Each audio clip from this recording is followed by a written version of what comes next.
Bueno, muy buenos días en Santiago de Chile, muy buenas tardes en Madrid, España. Esta es una nueva edición de un encuentro de la Cátedra Ampuero, en que hacemos una alianza entre la Universidad Finisterre y el Líbero para llevar a ustedes contenidos de calidad, contenidos centrados en ideas interesantes e importantes, y siempre, por supuesto, con nuestro anfitrión Roberto Ampuero, quien hoy es nuestro embajador en España. La sesión de hoy se llama ¿Y ahora qué? Desafíos políticos en tiempos de cambio, en este día jueves 10 de diciembre de 2020. Muy bienvenidas y muy bienvenidos, porque durante la jornada de hoy tendremos a una invitada realmente de gran nivel, es la diputada Cayetana Álvarez de Toledo, quien estará conversando hoy junto a nuestro embajador Roberto Ampuero. Antes de darles hacer una breve presentación de cada uno, me gustaría que por favor pudieran saludar a nuestra audiencia que ya está con nosotros. Buenos días, embajador Ampuero. Buenos días, diputada Álvarez de Toledo. Buenos días. Bien, por favor. Bueno, Roberto Ampuero, ustedes lo saben, nuestro embajador de Chile en España, director de la Cátedra Ampuero, que este año, como saben, celebra una década de existencia. Ha sido ministro de Relaciones Exteriores, ministro de Cultura y embajador de Chile en México. En el ámbito literario se ha destacado por sus numerosas publicaciones que abarcan diversos géneros, ustedes lo saben bien, y también ha tenido una reconocida trayectoria académica en universidades chilenas y extranjeras. La diputada Cayetana Álvarez de Toledo es diputada del Partido Popular Español, es una de las figuras políticas más influyentes hoy en España, en Europa, y por supuesto con una figura que irradia hacia el resto del mundo. Actualmente es diputada por Barcelona, portavoz del movimiento Libres e Iguales, que aboga por la defensa de la democracia española y los valores constitucionales. Su canal de YouTube, Catilinarias, las Catilinarias son 4 discursos de Cicerón que fueron pronunciados en el año 63 a.C., ya nos hablará de eso, que lo ha lanzado recientemente y ya cuenta con más de 33.000 suscriptores, tiene un doctorado en Historia de la Universidad de Oxford, también ha ejercido una destacada trayectoria periodística, jefa de opinión, editorialista y columnista del diario El Mundo entre el 2004 y el 2006. Ella nació en Londres, se crió en Buenos Aires, ya lo verán ustedes por su acento, tiene nacionalidad argentina, francesa y española, también ya hablaremos de eso, y tiene 2 hijas, Cayetana y Flavia. Bueno, ahí están presentados nuestras principales figuras en el día de hoy, y le vamos a dar la palabra, por supuesto, a nuestro anfitrión, el embajador Roberto Ampuero. Muchas gracias, Eduardo, y muy buenos días a todos en Santiago de Chile. Buenas tardes si están por estos lugares acá en Europa. Voy a agregar algunos elementos sobre la diputada Cayetana Álvarez de Toledo. Quiero decirles que actualmente se encuentra, escribiendo un nuevo ensayo sobre España y su intensa actividad como política. Quiero también subrayar que la diputada rescata los conceptos de valentía y racionalidad en la política. Ella demanda y exige que se trate a los ciudadanos como adultos, no como clientes que siempre tienen la razón. Critica además el deterioro del debate político y también la banalización de este por parte de los medios. Y quiero, antes de entrar a la primera pregunta, mencionarles lo siguiente. Me he dado cuenta que en la vida política de la diputada, las palabras de Theodore Roosevelt, el hombre en la arena, y la arena como lugar de combate, que fueron pronunciadas por el expresidente o por el presidente estadounidense en la Sorbona, en París, en 1910, la inspiran mucho. ¿Y de qué trata este mensaje, este ensayo? Simplificándolo, habla de los millones de personas que pueden identificarse con ese hombre o con esa mujer en la arena, insisto, en la arena de combate. Que pueden identificarse con estas personas que hacen cosas, que son the doer of deeds, pero que nunca son mayoría.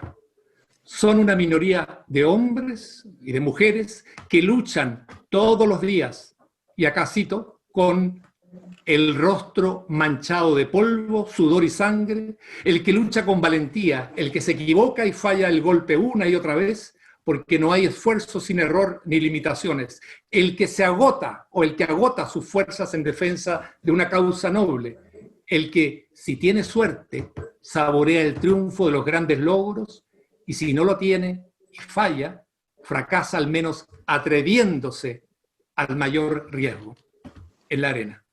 Y leído esto, que inspira mucho a la diputada, quisiera preguntarle cómo surge su interés, su compromiso con la política. ¿Cómo surge la política en su vida? Yo la veo muy atada a su formación de historiadora, de periodista, y con el descubrimiento, permítame decirlo así, de España, para alguien que nació en Londres, madre argentina, ¿verdad? Padre inglés, y que un día descubre, en términos profundos, quiero decir, a España. Por favor, diputada, bienvenida. Muchísimas gracias, embajador, y muchísimas gracias a todos ustedes por asistir a este diálogo, a esta conversación. Pues son muchas cosas que se agolpan, ¿no? Este párrafo maravilloso de Theodore Roosevelt efectivamente a mí me conmueve y define muy bien mi manera de entender la política, ¿no? En un momento en que la política está especialmente desprestigiada, en la que poca gente, en fin, que pudiera tener una alternativa, quiere dedicarse a ella, es bueno recordar esas palabras, ¿no? Y ese párrafo empieza efectivamente, no es el crítico el que cuenta, ¿no? El que está en la barrera, comentando lo bien y lo mal que lo hacen los demás, sino efectivamente el que se ensucia los pies en la arena de combate, que muchas veces fracasa, pero fracasa intentándolo, y que cuando consigue el éxito, pues es la mayor de las glorias, ¿no? Y esa manera de entender la política está también vinculada con otro de mis grandes referentes, que es Raymond Aron, que no se dedicó a la política, pero que escribió mucho sobre ella y dijo, en unos párrafos también extraordinarios, que habla de la importancia de la verdad y de la acción. Y juntar la verdad y la acción, en el fondo es lo que a mí me moviliza, lo que a mí me mueve. Y la pregunta que me hace el embajador, que es ¿por qué España? ¿Por qué la política? Pues tiene una explicación larga que intentaré hacer muy breve, ¿no? Yo viví de pequeña en Argentina y luego hice un doctorado en Inglaterra, donde redescubrí a España. Tengo raíces familiares españolas y hice un doctorado sobre la historia española, pero no conocía la España contemporánea. Y tenía una visión de España muy peyorativa, muy teñida por la leyenda negra, una visión de una España atávica, cuartelaria, folclórica, muy afectada también por los mitos de lo español, ¿no? Y cuando llegué a vivir aquí para hacer la investigación de mi tesis doctoral, me encontré con una democracia joven, pero ejemplar en muchos sentidos, que había hecho una transición a la democracia, que sirvió de modelo para muchos otros países, y que estaba siendo radical y brutal y salvajemente agredida por una ideología reaccionaria y lesiva de la libertad, que es el nacionalismo. Era la época de muchos asesinatos al año de ciudadanos españoles por parte de la banda terrorista ETA, que tenían y contaban con la condescendencia y con el apoyo de las instituciones nacionalistas en distintas comunidades autónomas y con mucho miedo por parte del conjunto de la sociedad. Y yo al encontrar esta democracia ejemplar y joven que no encajaba con la visión que yo tenía peyorativa de ella, y ver esta agresión tan profunda por parte de una ideología reaccionaria que a su vez contaba con una sorprendente legitimación dentro de la sociedad, decidí pasar de la pura reflexión y el análisis en las columnas de opinión a la arena, a la acción política. Diputada, para la inmensa mayoría de los latinoamericanos, la transición de España a la democracia, esta transición vinculada íntimamente con la Constitución Política del 78, la de su democratización, de su modernización, de su integración a Europa, es y ha sido un modelo ejemplar. Yo diría que esto es compartido por la inmensa mayoría, no solamente de latinoamericanos, sino que del mundo. Incluso nuestra transición a la democracia, la chilena, que también durante 30 años ha sido ejemplar, se debe a esa influencia también de España, a lo que aprendimos de España. Y creo que en ese momento se dio este encuentro entre una socialdemocracia muy renovada y también muy realista, unos demócratas cristianos muy de centro, y también una derecha moderna y también de liberales, ¿verdad? Que si bien no eran y no han sido nunca muchos, pero sí con una influencia poderosa en momentos importantes de la recuperación de las democracias en distintos países. Bueno, todo esto, sumado a la experiencia española, nos permitió avanzar y lograr éxitos como Chile no ha logrado, hay que decirlo con mucha claridad, el periodo de mayor auge y de éxitos del país en todo sentido se debió a esto que comienza, ¿verdad? De una u otra forma también bajo la influencia de España. Y mi pregunta es, volviendo a España, ¿cuándo y por qué se articulan fuerzas en España que con intensidades muy diferentes promueven la instauración de una república, pero que va del brazo con la eliminación de la monarquía, que es un elemento además clave, fundamental, de la Constitución Política de 1978? ¿Hay posibilidades, diputada, posibilidades reales de que esto ocurra, de que esto se transforme en una realidad? Me gustaría que compartiera esa reflexión con nosotros. A ver, efectivamente la transición española que sirvió de modelo para tantos otros fue el triunfo de la reconciliación y del reformismo, ¿no? Frente a las fuerzas rupturistas y de división y de enfrentamiento. Curiosamente, en España el Partido Comunista fue un activo agente de la transición. Abandonó sus posiciones extremistas y apostó por la reforma. Es decir, la hizo el reformismo. Los sectores reformistas dentro del franquismo, es decir, la derecha reformista, y los sectores reformistas dentro de la izquierda, curiosamente mucho más el Partido Comunista que el Partido Socialista, que fue mucho más pasivo y que colaboró más adelante, ¿no? Y eso puso en pie la etapa más extraordinaria de mayor modernización, de mayor libertad, de mayor prosperidad de toda la historia de España. Estos 40 años son incomparables a cualquier otro periodo español. La Constitución, lo digo muchas veces, es la paz civil española, es lo que permitió reconciliar a los distintos, juntar a los distintos en un proyecto de libertad y de igualdad. ¿Y qué es lo que ha pasado, no? Lo que ha pasado es que aquellos elementos que quedaron fuera del sistema, en los años 70, fuera la transición, que intentaron boicotear la transición, acabar con la transición, son los elementos de ruptura, fueron marginales durante mucho tiempo, se quedaron fuera. Podemos es heredero del FRAP, que es un movimiento radical comunista de la época, una escisión del Partido Comunista, y ETA, evidentemente, se mantuvo matando, digamos, y ahora tiene su partido político. Pues eso que era marginal ha pasado a estar en el centro del sistema ahora. Cuando digo centro del sistema, hablo del propio gobierno de la nación, con Podemos, y del propio pacto de legislatura a través de Bildu, el partido heredero de ETA. ¿Cómo ha podido pasar esto? Es una extraordinaria pregunta y una dramática pregunta.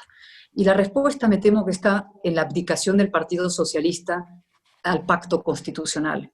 Y eso empieza con Rodríguez Zapatero, que es el punto de inflexión de todo.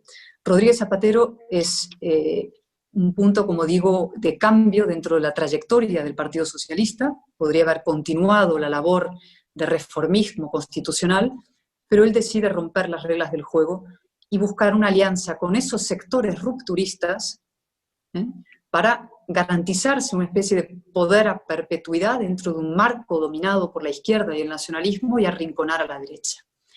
A Zapatero su proyecto queda interrumpido por una dramática crisis económica. Vienen unos años del Partido Popular, unos años de, digamos, gestión económica muy difícil y de muy poca política. El Partido Popular ahí renunció a hacer política y se dedicó a gestionar la economía. Y en cuanto ha vuelto la izquierda al poder, Pedro Sánchez, ese proyecto de ruptura se ha puesto en marcha y a grandísima velocidad. Y ahora con aliados radicalísimos, es decir, con el propio Podemos dentro del sistema, partido de ruptura, el apoyo de Esquerra Republicana de Cataluña, que fue el partido que promovió un golpe de Estado a la legalidad constitucional en Cataluña, como recordarán, y Bildu, insisto, partido de ETA. Y así es como hemos llegado. Y entonces, varias cosas que mencionaré rápidamente. El Partido Socialista hoy es un cascarón vacío de poder. Es una máquina de poder, pero vacío ideológicamente. Podemos es la ideología que se ha metido dentro del Partido Socialista y del gobierno. La agenda ideológica y política del gobierno la está dictando Podemos y Pablo Iglesias. El PSOE pone el cascarón, pone el envoltorio y pone la estructura de poder. Eso por un lado. Segundo, respecto a la monarquía de la República. Es un falso debate. Es decir, estos sectores asusan el debate monarquía-república para intentar aglutinar una mayoría social que creen que sería más favorable a defender un modelo republicano por la igualdad, etcétera, etcétera, frente a un modelo hereditario como una monarquía, ¿no? Es un debate relativamente fácil si se presenta en simples términos sociales. ¿Usted está a favor de un régimen que es hereditario o de una república que defiende la igualdad de los ciudadanos? Pues mayoritariamente la gente diría una república como valor cívico, ¿no? Pero ese no es el debate. Lo que de verdad es el debate, y se está tergiversando las palabras, es si va a haber democracia constitucional, monarquía parlamentaria o no. O si lo que va a haber es una implosión del sistema, no en una república, en una especie de proliferación y atomización de pequeños estados semiautoritarios unos y otros. Con lo cual, insisto, no es monarquía o república, sino democracia, sí o no, constitución, sí o no. Porque la figura que está al frente, o sea, la cúspide del sistema constitucional del 78, es precisamente la figura del rey, ¿no? Su Majestad el Rey, en este caso Felipe VI. Usted mencionaba, diputada, el rol del Partido Comunista en la transición española como reformista. Nosotros en Chile estamos pasando una situación bastante crítica, donde el Partido Comunista, a pesar de ser pequeño, tiene una gran incidencia en la movilización callejera y también en el mensaje ideológico. ¿A qué se debe que ese Partido Comunista de España, en aquel momento, todos nos acordamos de Santiago Carrillo, optó por esa alternativa? Porque dejó de ser comunista. Es decir, el comunismo que apoyó la transición dejó de ser comunismo, sin decirlo de esa manera, pero dejó de a todos efectos de serlo, ¿no? Y lo que se quedó fuera eran los elementos radicales de un comunismo que nunca se quiso adaptar al reformismo ni a la transición, que es el FRAP, que es el Frente Revolucionario Armado Patriótico. Este es una especie de... Fue una organización terrorista de la época que fue aglutinando a todos los pequeños movimientos de extrema radical. Y Pablo Iglesias, que es hijo de una persona que fue militante del FRAP, trae a la política todas esas evocaciones, esos proyectos. Él viene a consumar el plan ideológico del FRAP, que era liquidar la Constitución, liquidar la transición. Es decir, no le gustaba la transición. Y eso es una de las grandes ficciones. Cuando él dice el Partido Comunista defiende a Carrillo, cuando murió Carrillo hizo grandes elogios, estas cosas, es mentira. Es decir, el mundo de Pablo Iglesias, el mundo de Podemos, no es el mundo de Santiago Carrillo, del Santiago Carrillo de los años 70 y 80. ¿Qué significa para usted, diputada, el rey Felipe VI? ¿Qué representa? ¿Qué significa hoy? Pues es la cúspide de nuestro sistema constitucional y el garante de nuestras libertades democráticas. Eso puede parecer una paradoja para mucha gente que no conoce la realidad española en detalle, pero se ha convertido el rey Felipe VI en garantía de las libertades, de la igualdad y de la fraternidad, de los valores republicanos clásicos, ¿no? Primero, como jefe del Estado de una monarquía parlamentaria y constitucional, y segundo, por su actuación personal, ¿no? Primero como institución, insisto, la cúspide de una monarquía parlamentaria, que es, en fin, democracia, Estado de Derecho, libertades, etcétera, nuestro pacto del 78, pero también por su actuación personal. Él fue enormemente valiente frente al golpe separatista en Cataluña en octubre de 2017. Él hizo un discurso histórico, un discurso que los separatistas no le han perdonado ni le van a perdonar jamás, pero un discurso en el que por primera vez se dirigió a ese mundo nacionalista como adultos, no como niños que merecían ser mimados por el Estado, sobreprotegidos por el Estado y que cada tanto, en fin, reclamaban su derecho a romper la casa común, sino como adultos. Y les dijo, sus actos van a tener consecuencias. Ustedes no pueden romper un Estado constitucional legal y que salga gratis. Y también en ese mismo discurso tan importante y tan emocionante para mucha gente, sobre todo en Cataluña, se dirigió a la otra mitad de Cataluña, a los constitucionalistas, a los demócratas catalanes, a los grandes desamparados de estos 40 años de democracia en España, a los que nadie había cuidado ni protegido durante décadas, les habían, digamos, entregado el nacionalismo y estaban silenciados y desamparados, y se dirigió a ellos y les dijo, ustedes no están solos, ustedes tienen el respaldo y el amparo del Estado y yo voy a estar aquí como garantía de eso. Y ese discurso tan importante fue como, así como para su padre fue el 23F, la defensa de la democracia fue lo que en el fondo le reconcilia con el orden democrático y lo que le convierte en garante de la democracia al rey Juan Carlos en su día, en 23F en los años 80, pues a Felipe VI su 23F es su discurso del 3 de octubre de 2017.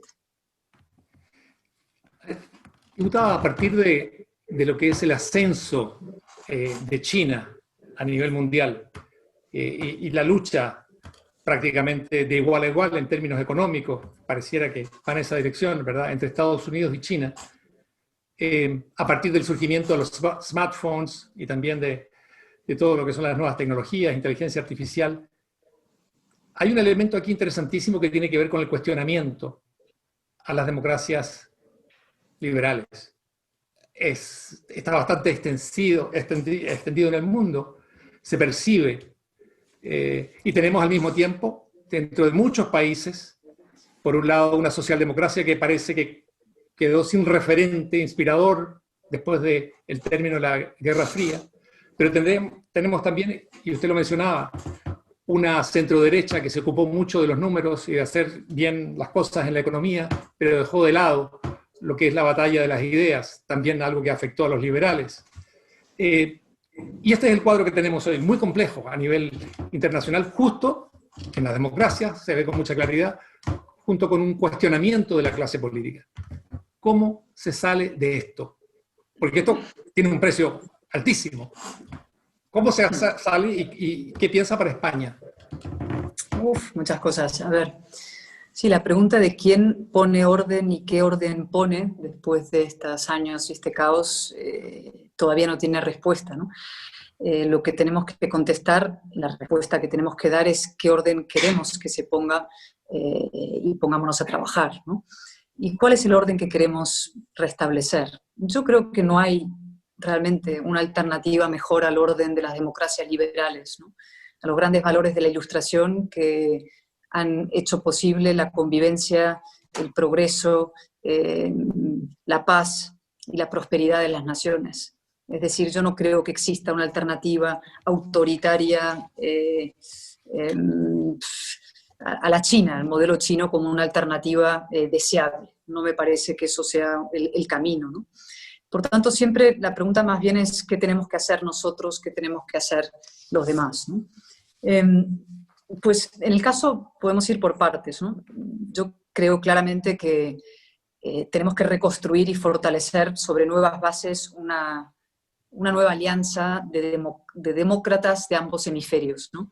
A mí me gusta mucho la expresión esa de la Constitución de Cádiz, un momento luminoso de la historia de españoles de ambos hemisferios. Nos juntamos, ¿no?, los diputados americanos y los diputados españoles contra un régimen opresor y para establecer una constitución de libertad y de ciudadanía. Pues ahora deberíamos, con el espíritu ese de Cádiz, de alguna manera, forjar una alianza de demócratas de ambos hemisferios, ¿no? Una alianza transatlántica de europeos, en eso está España, desde luego, y Estados Unidos y América Latina. Para eso cada uno de nosotros también tenemos que hacer nuestros deberes particulares y algunos deberes comunes, ¿no? Como deberes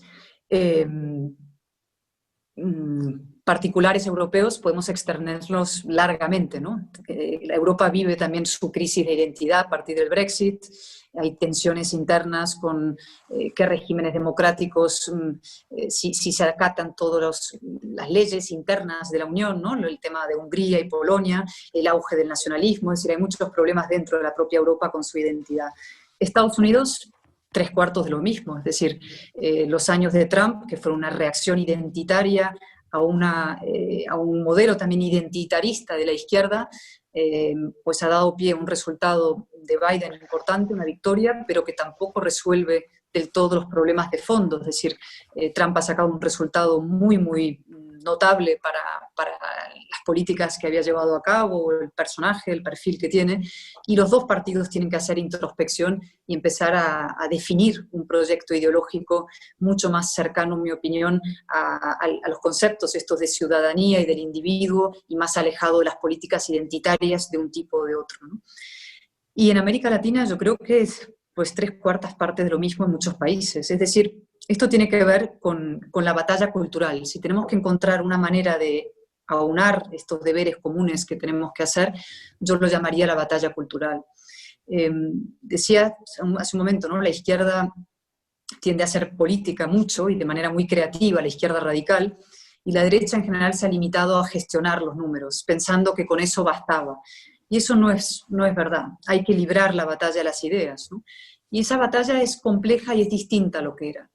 Hay una parte que se parece a la anterior, que es desenmascarar las ideas radicales, es decir, a las ideas comunistas, a los proyectos comunistas. En eso estamos en parte en España. Y la Unión Europea, por ejemplo, cuando aprobó esta propuesta de resolución común tan importante en 2019, uniendo y vinculando el nazismo con el comunismo y explicando por qué los dos movimientos son, destructivos, ha hecho una tarea importante de batalla cultural, ¿no? Pero por otra parte hay que adaptarse al nuevo contexto y entender que los ejes han variado y las categorías son distintas, ¿no? Las categorías de izquierdas y derechas. Es decir, hoy realmente el eje, si yo tuviera que ponerlo en algún lugar, está entre la razón, el espacio de la razón, de la racionalidad, y el espacio de la irracionalidad, del identitarismo, del nacionalismo, del populismo, del sentimentalismo, del victimismo, de todo eso que está degradando la política y que a su vez funciona con mecanismos muy atávicos y viscerales, y que va destruyendo las democracias por dentro. La izquierda, ¿qué es lo que ha pasado con la izquierda tradicional? La izquierda tradicional ha abandonado el camino de la ilustración, del progresismo, de la racionalidad, de la igualdad como concepto, y se ha apuntado a una deriva reaccionaria identitarista, es decir, se metió de lleno en el campo del nacionalismo y de la identidad, donde también hay partidos de extrema derecha, donde también hay elementos de extrema derecha.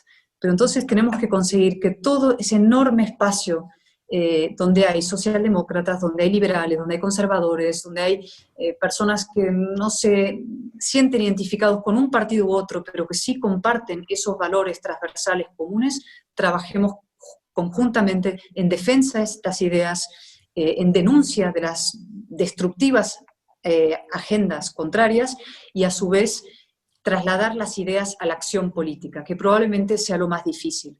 Tener conversaciones como estas son muy importantes, ¿no? Compartir nuestras ideas. Yo quiero también escucharles la reflexión común sobre los grandes debates de nuestro tiempo y sobre la batalla cultural. El reto más grande es que estas ideas de racionalidad que defendemos podamos trasladarlo a la acción política dentro de nuestros distintos países, y que dentro de esos distintos países también mantengamos cauces de comunicación para trabajar conjuntamente unos con otros, en Chile, en Brasil, en México, con España, con los franceses, con la gente de Macron, con la gente en Alemania. Es decir, que podamos establecer vínculos como ellos sí lo hacen. Cuando yo veo al señor Iglesias, al señor Zapatero, reunirse, sacarse fotos con Maduro, con Correa, firmar documentos que hablan de, en fin, vamos a luchar contra el golpismo, refiriéndose a muchos de nosotros, pues digo, esta gente está organizada y trabaja en la destrucción de los sistemas democráticos. Nosotros tenemos que trabajar organizadamente un espacio muy amplio, insisto, donde hay gente de todo tipo en la defensa de esos sistemas. Usted, diputada, hay una visión de futuro que ahora ha compartido con nosotros. A mí me interesaría llevarla a una visión también del pasado. Para muchos chilenos, cuando conversamos sobre los temas que nos afectan hoy y que nos preocupan, tocamos el tema de cómo un país es capaz de superar las fracturas profundas del pasado, sin que éstas vuelvan a reaparecer. Este 2020 prácticamente fue, imagínense, esto fue en 1970 que Allende llega al poder, medio siglo, y de pronto nosotros nos encontramos con nuevas generaciones que parece que estuvieron cargadas con mayor resentimiento y con mayor encono que sus padres o abuelos que participaron en las refriegas y en la gran polarización de Chile de los años 70, y siguen hoy, medio siglo después, en esto. Cuando vienen entonces chilenos a España me dicen, por lo que estoy viendo acá, los temas que son anteriores a nuestro el gobierno en Chile de Salvador Allende, que tienen que ver con la guerra civil fundamentalmente, siguen presentes y siguen siendo un factor de división, de discusión dentro de muchos sectores. Entonces el tema es, ¿cómo se sale de esto? Sin olvidar el pasado, extrayendo lecciones, aprendiendo. Pero ¿cómo se supera esto? Porque si se sigue cultivando, lo que genera son nuevas divisiones e incapacita a los países para enfrentar los desafíos que hoy tienen. Su reflexión al respecto me interesaría mucho. Yo creo que ahí juega un papel importantísimo la responsabilidad o la irresponsabilidad de las élites. Es decir, esa es mi experiencia en España. El asunto de la guerra civil, las heridas del pasado, estaba razonablemente resuelto entre las personas, entre las familias, entre vecinos. Y fue la élite política que decidió abrir esas heridas con fines puramente políticos, partidistas y electorales. Estas son campañas de arriba abajo y no de abajo arriba. Creo que no hay una necesidad social, y desde luego no en las jóvenes generaciones, de reabrir el pasado. Deberían preocuparse mucho por el empleo, por la brecha generacional de los salarios, por los enormes desafíos que hay.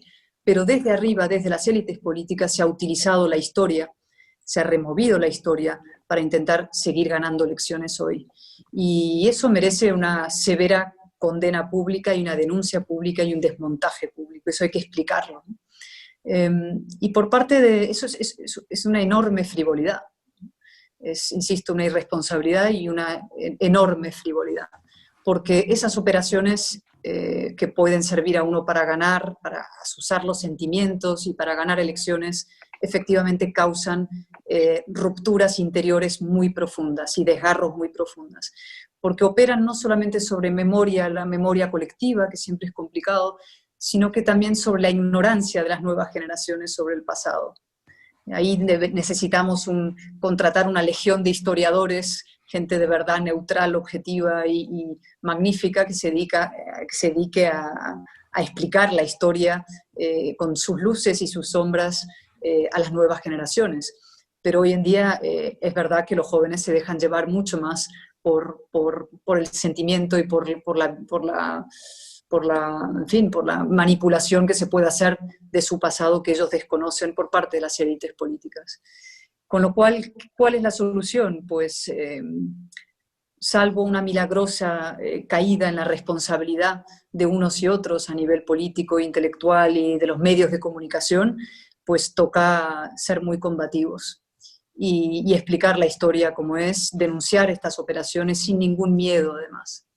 En España hay mucho miedo. En muchos sectores de derechas a que te llamen franquista, ¿no? Por hacer una crítica a los esfuerzos del gobierno por reabrir las heridas y nuevas leyes de memoria histórica. Ahora la llaman memoria democrática, hay una nueva ley que están cocinando que se llama la ley de memoria democrática. Antes era memoria histórica, es decir, ya están asociando las ideas de izquierda a la propia democracia. Si usted no opina lo que yo dicto que usted debe opinar sobre el pasado, usted no es demócrata, ¿no?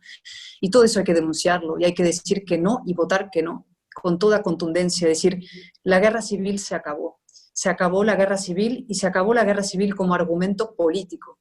Es decir, este país se reconcilió consigo mismo, puso en pie una constitución, una transición, y no estamos dispuestos a participar en esa farsa de ninguna de las maneras.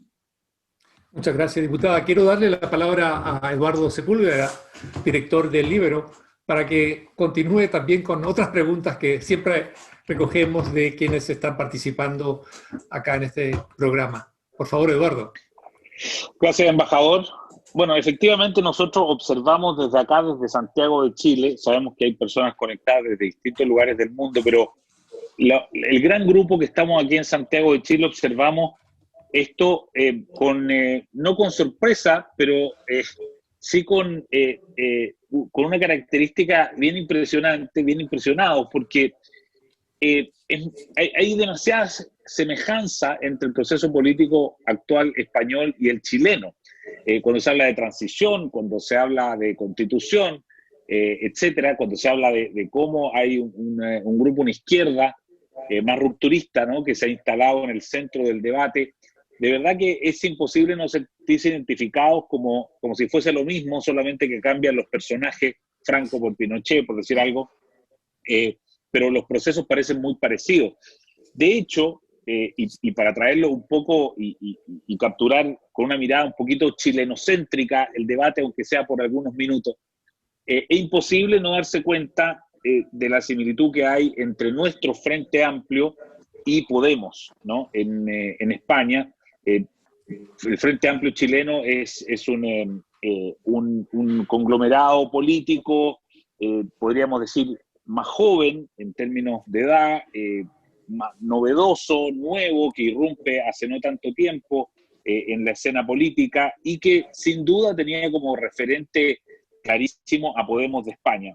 Ahora, la sorpresa del momento en Chile es que este grupo, este Frente Amplio, está migrando hacia el Partido Comunista. Y hoy día sus principales referentes están de alguna manera en un proceso de acoplamiento muy rápido con el Partido Comunista. Por lo tanto, esta novedad que ofrecían de pronto se ha vuelto anticuada, de pronto se han caído las caretas. Hay gente que dice, yo pensaba que ellos proponían una nueva izquierda con prácticas distintas, con miradas distintas, y de pronto pareciera ser que simplemente estas ideas nuevas o estas prácticas nuevas o estos modales nuevos, si uno quisiera, más bien se han ido convirtiendo o se han ido, quizás, no sé, como digo, cayendo el velo y simplemente aparece allí el viejo Partido Comunista de siempre.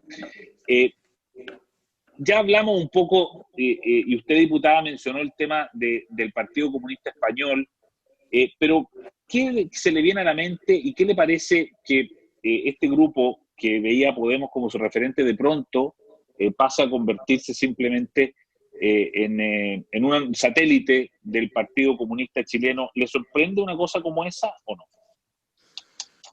No tanto. Al final los referentes de toda esta gente son los mismos. Es decir, yo he leído declaraciones de Daniel Jadwe hablando de admirar a Castro, que dice que Maduro, pobre, es un hombre con claridad y fuerza, pero que ha tenido que lidiar con unas circunstancias tan complicadas.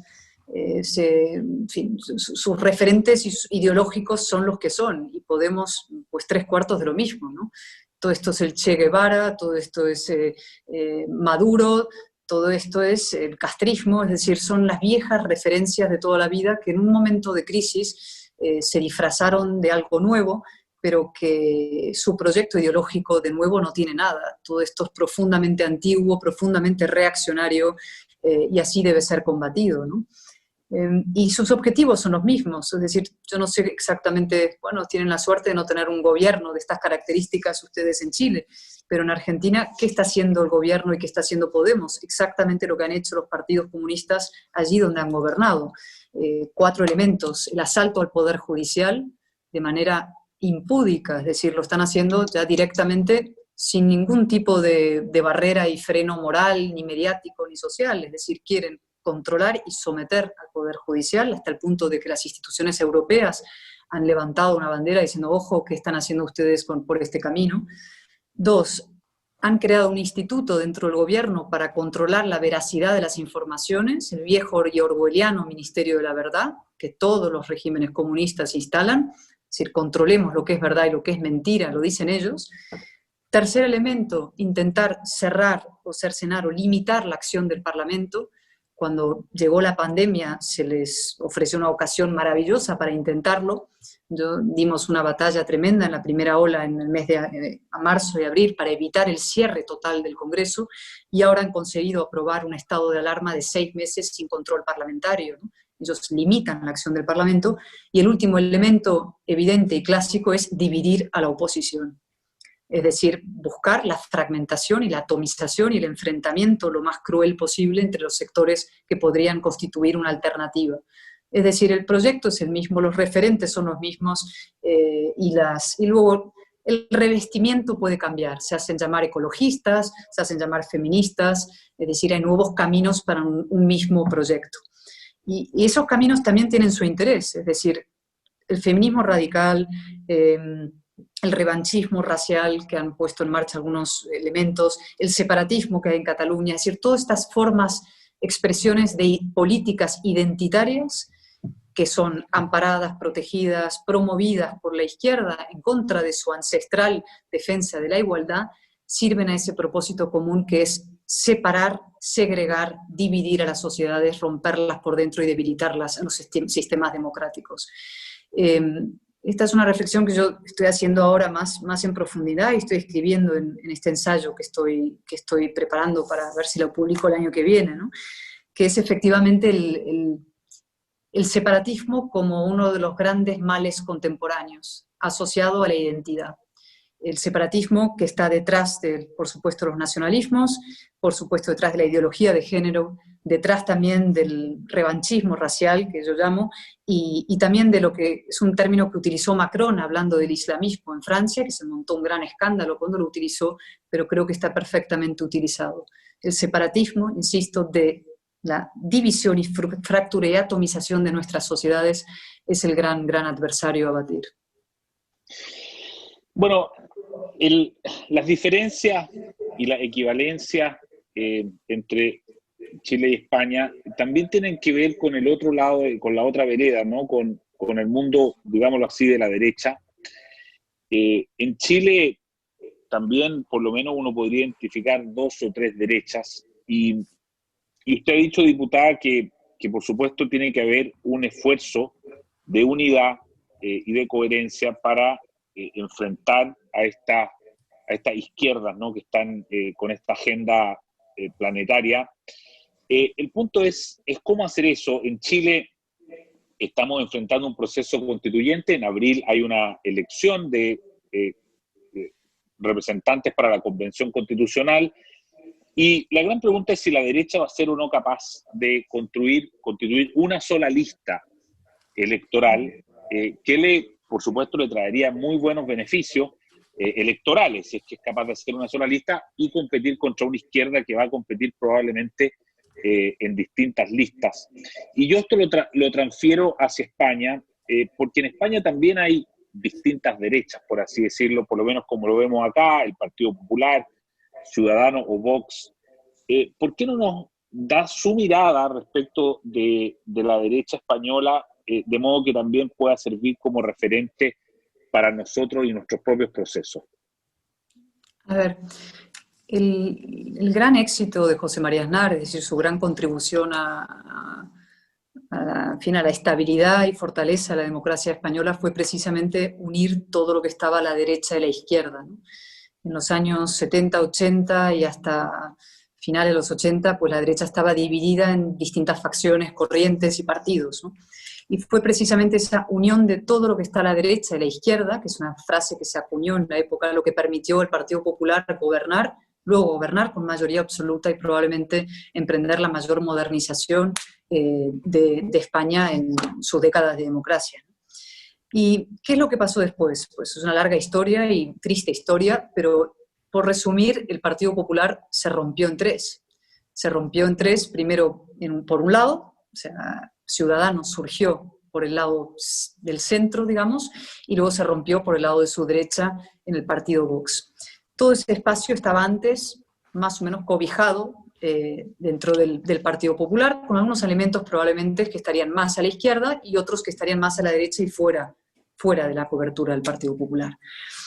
Entonces, ¿qué es lo que está pasando ahora, ¿no? Los 3 partidos son distintos, tienen desde luego diferencias importantes en algunos casos. Yo he dicho alguna vez, yo llegué a votar a Ciudadanos cuando me fui del Partido Popular, decepcionada con la política de Rajoy respecto a Cataluña, y he dicho también que tengo profundas diferencias con Vox sobre muchas materias. Es decir, yo no considero que el nacionalismo español sea una respuesta al desafío nacionalista catalán. No me gustan, digamos, los atajos discursivos populistas frente al populismo. No comparto muchas de sus visiones sobre la inmigración, sobre Europa, sobre tantas cosas. Dicho todo esto, sí considero que tiene que haber en lo sustancial, es decir, la defensa del orden democrático y constitucional, que es lo que está en riesgo en España. No estamos hablando de si un gobierno más de izquierdas, menos, y un poquito más de subir impuestos o bajarlos. Estamos hablando de la existencia de la democracia como tal. Es que todos los que compartimos la defensa de esa democracia tenemos que trabajar unidos y juntarnos. Y tenemos que reagruparnos. Yo no sé cuál es la mejor fórmula. A veces electoralmente puede ser conjuntamente, como se propuso en su día. Yo propuse ir juntos a las elecciones generales, ¿no? Ceder mi puesto a la candidata de Ciudadanos y que fuera ella, ¿no? Otra gente cree que es mejor electoralmente y más eficaz ir en agrupaciones o luego hacer pactos posteriores. Yo no sé cuál es mejor, y en el caso de Chile, menos todavía. Si me dices que para esa lista es beneficioso ir conjuntamente, ir juntos, y desde la distancia y mi ignorancia de los detalles de la cuestión, yo siempre diría la unión hace la fuerza y la división es lo que buscan. Es decir, la fragmentación del espacio racional es lo que permite a los autoritarios imponer sus proyectos. Eso es evidente. Y eso tenemos que hacer, en mi opinión. Es decir, reagrupación y alternativa. Un proyecto político sin tanto obsesionarse. Pasa mucho en España. Ahora hay una pelea muy grande entre Vox y el Partido Popular, un distanciamiento muy fuerte, ¿no? Y también hay diferencias entre el Partido Popular y Ciudadanos. Yo creo que hay que olvidarse un poco a la hora de decidir qué defendemos, qué defiende el vecino, si esto te distancia o te acerca, ¿no? Hay mucho cálculo de que si yo defiendo esto es que voy a parecer de Vox, o si yo defiendo tal cosa es que parezco de Ciudadanos. Hay que olvidarse de eso y de los egos y de los pequeños cálculos partidistas.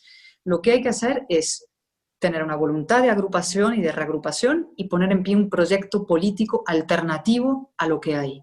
Es decir, mirar con los ojos limpios la realidad política del país. Es decir, ¿qué es lo que pretende, en este caso, el Frente Amplio o la izquierda chilena? ¿Qué buscan? Buscan esto, esto, esto. ¿Qué queremos nosotros? Vale, esto, esto y esto. ¿Tenemos diferencias entre nosotros? Sí, vale, pero es mucho más útil, mucho más noble, mucho más eficaz, mucho más, en fin, en el fondo políticamente y moralmente razonable, dejar de lado lo que nos distingue y buscar lo que nos une, lo que permite al país mantenerse unido y mantenerse en la senda democrática. Y esa es mi reflexión, que es muy elemental, pero que curiosamente quizás por tan elemental nadie comparte.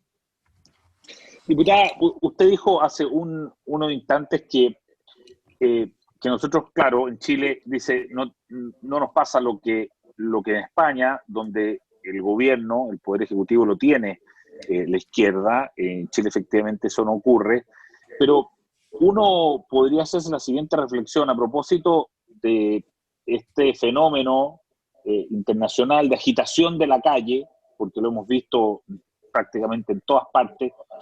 Sin embargo, en España la calle no se ha agitado, y eso es probablemente, uno podría suponer, que es porque está la izquierda en el gobierno, y eso, claro, uno dice, bueno, ¿qué tan bueno o tan malo? Porque en Chile hay un gobierno que no es de izquierda y se le agita la calle, y donde hay un gobierno de izquierda en España, eso no ocurre.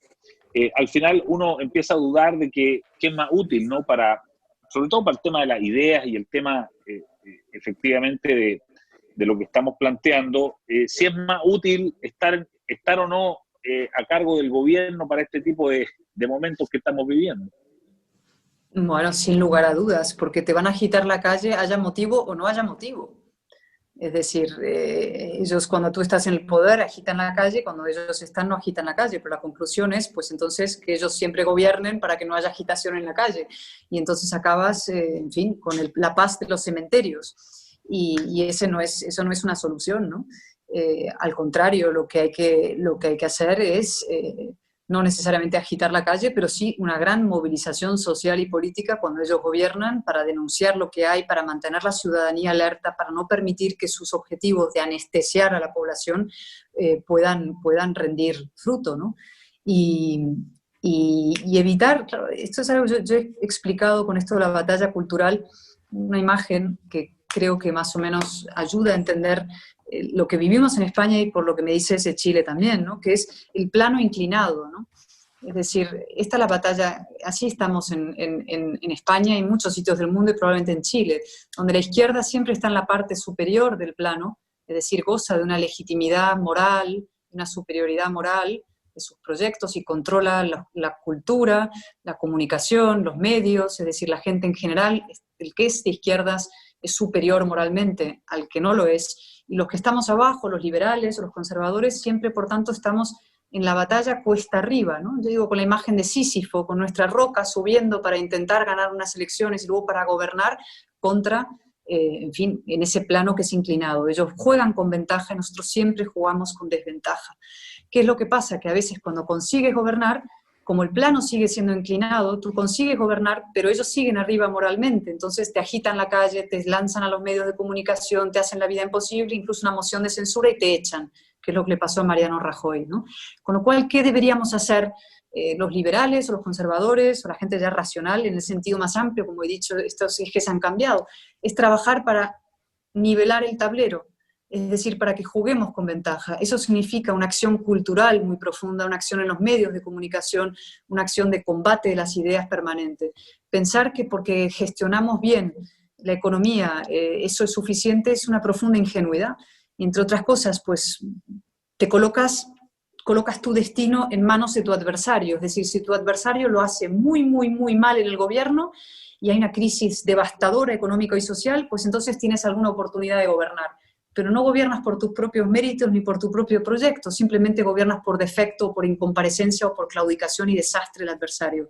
Entonces te dan el poder un tiempo y tu adversario se reorganiza, empieza a rearmarse ideológicamente, se sacude el polvo y como tiene toda la legitimidad moral para actuar, los medios de comunicación, el mundo, la cultura, la razón que se la damos, pues entonces en muy poco tiempo has vuelto a estar en la parte de abajo y probablemente fuera del gobierno o en minoría. Diputada, lamentablemente el tiempo vuela y ha volado en esta oportunidad también, y estamos llegando a los últimos minutos de este encuentro, del tiempo que teníamos comprometido con todos los asistentes, así es que yo voy a devolverle la palabra a nuestro embajador Roberto Ampuero para unas notas finales, embajador. Muchas gracias. Muchas gracias, diputada, por su participación hoy, por reflexionar con nosotros, por responder a nuestras preguntas. Me quedan algunas cosas centrales también que de una u otra forma surgen diría yo, sugerencias suyas. Creo que es interesante recoger esta idea del plano inclinado. Lo he estado leyendo en algunas otras entrevistas suyas, lo ha mencionado, y que es necesario emparejar la cancha, decimos en Chile, que sería muy interesante en términos de discusión política e ideológica. Es importante que los sectores que defienden la democracia representativa lo hagan y trabajen en ese sentido. También recojo otra idea que me está persiguiendo hace tiempo, la necesidad de intensificar el diálogo transoceánico. La necesidad, y voy a trabajar también con la cátedra en este sentido, lo hago obviamente permanentemente como embajador, como representante de Chile, pero pensando en la cátedra, intensificar este diálogo entre las dos orillas. Tienen que conversar, tenemos que conversar mucho más, porque hemos pensado erróneamente durante mucho tiempo que en las dos orillas ocurren cosas que no tienen nada que ver o muy poco que ver una con la otra, pero en el plano político, ideológico, hay muchas cosas que son semejantes. Y el otro elemento importante también tiene que ver con subrayar, algo que nunca se subraya lo suficiente, que desde luego las estadísticas, los datos, sobre todo en la economía, son muy importantes, pero eso no excluye la importancia que tienen las ideas políticas, que no se trata de escoger por uno u otra alternativa, sino que una política responsable debe incorporar ambas dimensiones. Y con respecto a mis compatriotas que están allá en Chile, quiero decirles que gracias por habernos acompañado también durante este año. Es un año que todos queremos que se vaya rápido, creo yo, porque realmente ha sido tremendo. Y en este sentido hay que pensar también que el próximo año puede ser mejor, no porque la mejor en sí sola, sino que hay que pensar que la historia no está escrita y que depende de lo que nosotros hagamos y cómo la enfrentemos para que esa historia del año 2021 sea mucho mejor. Con nosotros, ha estado con nosotros. Agradezco también a la Universidad Finisterra, a su rector, a todo el equipo que trabaja conmigo y un saludo grande a todos quienes hoy nos han acompañado. Muchas gracias, será hasta la próxima sesión. Muchísimas gracias a todos. Gracias, embajador. Muchas gracias. Muy buenos días.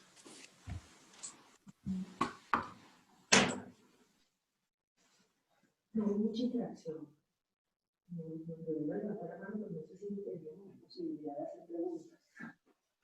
Es que era mucha gente, ¿no? Y 130 estaban, juro. 130. Entonces, que sí, puede ser. Isa, Hello. ¿estás ahí? ¿Qué tal?